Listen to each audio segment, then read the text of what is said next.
Bonjour amis internautes de Sport, bienvenue à la revue d'actualité de ce mercredi 17 août 2022. Le sélectionneur des Lions du basket a rendu public une préliste de 14 joueurs pour disputer les matchs amicaux à Dakar. Après avoir réduit son groupe initial à 16 joueurs, de Sagana Diop a encore retiré 2 joueurs pour sélectionner les 14 qui vont disputer le tournoi de Dakar. Et oui, Al-Khalindou et Tchernognan sont les joueurs non retenus. Nous rappelons que la 4e fenêtre est prévue du 26 au 28 août à Monastir. Les Lions vont croiser le Soudan du Sud, la Tunisie et le Cameroun dans le groupe F. Pour préparer la 4e fenêtre des éliminatoires de la Coupe du Monde 2023, la tanière est en pleine préparation avec le nouveau sélectionneur de Sagana Diop. Le regroupement a commencé depuis le 1er août passé et les séances d'entraînement s'enchaînent pour les Lions qui sont à la 5e place du groupe F devant seulement les Lions indomptables. Il faudra se battre en Tunisie dans 9 jours. En attendant, le Sénégal disputera 2 matchs amicaux cette semaine. Ce soir à 20h, Gorgidien et ses coéquipiers affrontent le Cap-Vert au stade Marius Ndiaye. Le deuxième match est prévu samedi.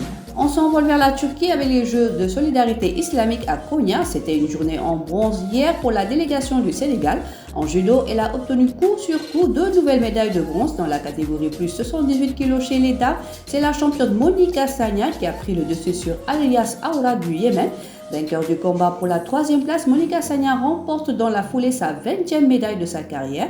Maniang Ndiaye, le porte-drapeau de la délégation, a également offert une breloque en bronze au Sénégal. Le judoka est vainqueur de son duel face à Yusufov Irman d'Azerbaïdjan dans la catégorie plus 100 kg. Au terme de 9 jours de compétition, le Sénégal compte 6 médailles et fait déjà mieux que lors de la précédente édition des Jeux en 2017 avec seulement 3 médailles empochées. En football, le mercato estival se poursuit encore chez nos Lions, barré par la concurrence cette saison et poussé donc vers la porte de sortie. Boulaye Dia devrait rebondir du côté de l'Italie. Un accord avec la Salernitana aurait été trouvé par Villarreal pour envoyer l'attaquant international sénégalais en prêt dans le club italien. Le champion d'Afrique de 25 ans devrait débarquer à la Salernitana sous la forme d'un prêt payant d'un peu plus d'1 million d'euros assorti d'une option d'achat fixée à 12 millions d'euros pour le club italien. Le joueur devrait arriver en compagnie dans les prochaines heures pour passer la traditionnelle visite médicale avant de signer son contrat. On termine par du long, longtemps voulu par les amateurs. Le combat contre Gris Bordeaux et Ama Baldé a été ficelé hier auprès du promoteur Ibrahima Diop de Kadior Productions. Récemment battu par le Lion de Guédiawaye Balla Gaye 2, Gris Bordeaux se retrouve déjà sous contrat pour défier un nouvel adversaire.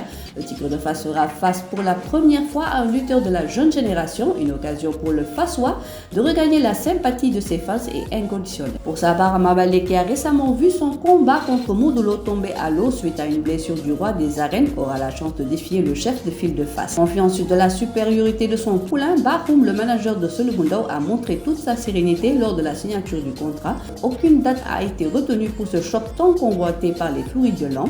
Tout porte à croire que les 2 lutteurs vont se croiser vers le début de l'année 2023. Voilà, c'est tout pour aujourd'hui. L'actualité sportive continue sur nos plateformes digitales. Le site numéro 1 du sport au Sénégal, sport.com, est maintenant disponible en version application mobile sur iOS et Android. Retrouvez l'actualité du Sénégal pour tous les sports en direct sur votre téléphone. Football, lambe, basket, sport de combat, athlétisme et bien d'autres disciplines. Toutes les statistiques des championnats sénégalais, les matchs, les résultats, les classements à suivre en direct sur votre application Sport.